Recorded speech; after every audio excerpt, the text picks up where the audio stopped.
Assalamualaikum warahmatullahi wabarakatuh. Izin memperkenalkan diri, nama saya Ramizan Elamisun dengan NPM 2515061017. Saya berasal dari kelompok 2 dengan study case PKBM Arak-Arakan dan asal departemen saya itu dari kaderisasi dan pengembangan organisasi. Baik, di sini saya akan menjelaskan terkait study case untuk penugasan orientasi pengurus atau penugasan dari OP dengan study case yaitu PKBM Arak-Arakan. Yang pertama-tama yaitu ada mengidentifikasi kebijakan dalam studi case. Kebijakan yang terjadi dalam studi case PKBM arak-arakan berkaitan dengan adanya pembatasan dan pengawasan terhadap pelaksanaan kegiatan arak-arakan mahasiswa tersebut dan lingkungan Fakultas Teknik Universitas Lampung. Kebijakan tersebut diterapkan oleh pihak fakultas bersama BMFT Unila dengan mengacu pada tata tertib kemahasiswaan, SOP kegiatan mahasiswa, serta ketentuan pelaksanaan kegiatan yang berlaku di lingkungan FT Unila.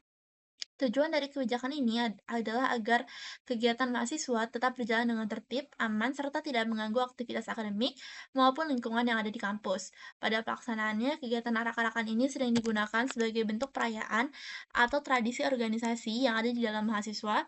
Namun, kegiatan tersebut juga berpotensi untuk menimbulkan kebisingan atau dapat menimbulkan eh, hal-hal yang dapat mengganggu mengganggu warga sekitar, kemacetan, ataupun tindakan berlebihan, hingga pelanggaran dari tata tertib kampus itu sendiri.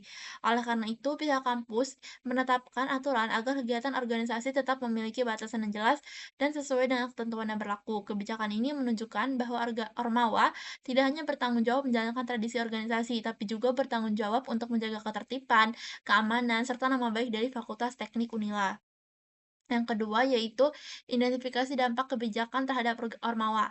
Kebijakan PKBM Marak-Arakan ini sendiri memberikan dampak terhadap Ormawa yang ada di lingkungan BEM-FT Unila.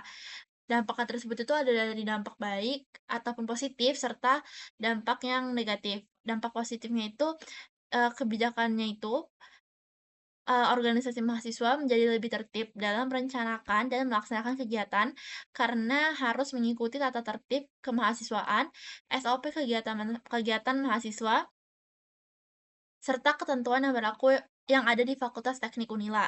Kebijakan ini juga membantu mengurangi resiko terjadinya tindakan yang berlebihan saat kegiatan berlangsung sehingga keamanan, kenyamanan, dan ketertiban yang ada di lingkungan kampus itu dapat terjaga.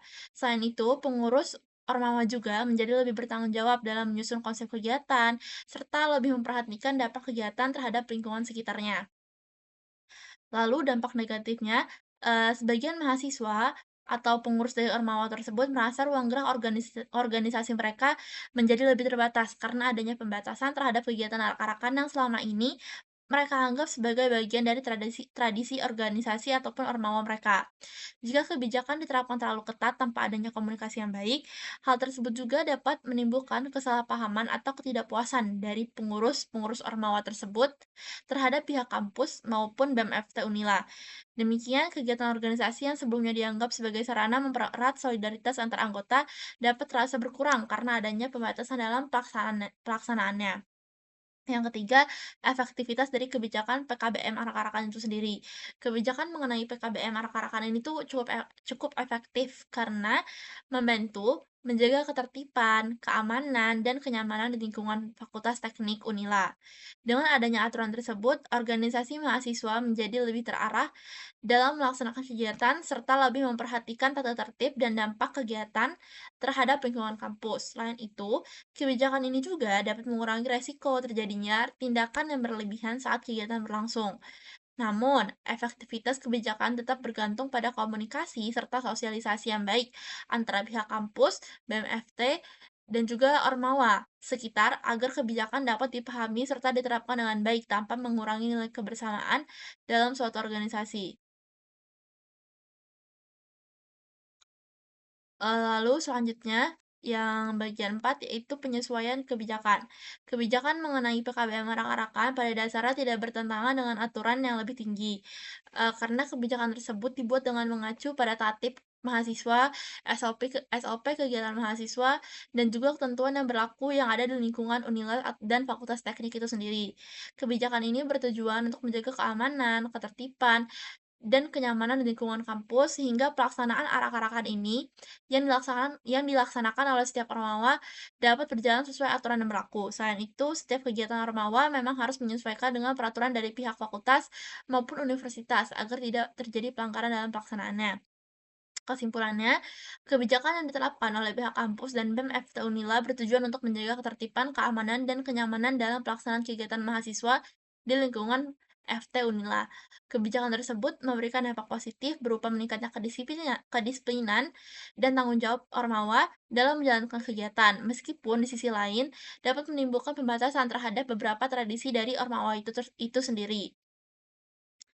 Secara keseluruhan, kebijakan ini dapat dikatakan cukup efektif dan tidak bertentangan dengan aturan yang lebih tinggi, karena masih mengacu pada tatib mahasiswa serta ketentuan yang berlaku di lingkungan kampus.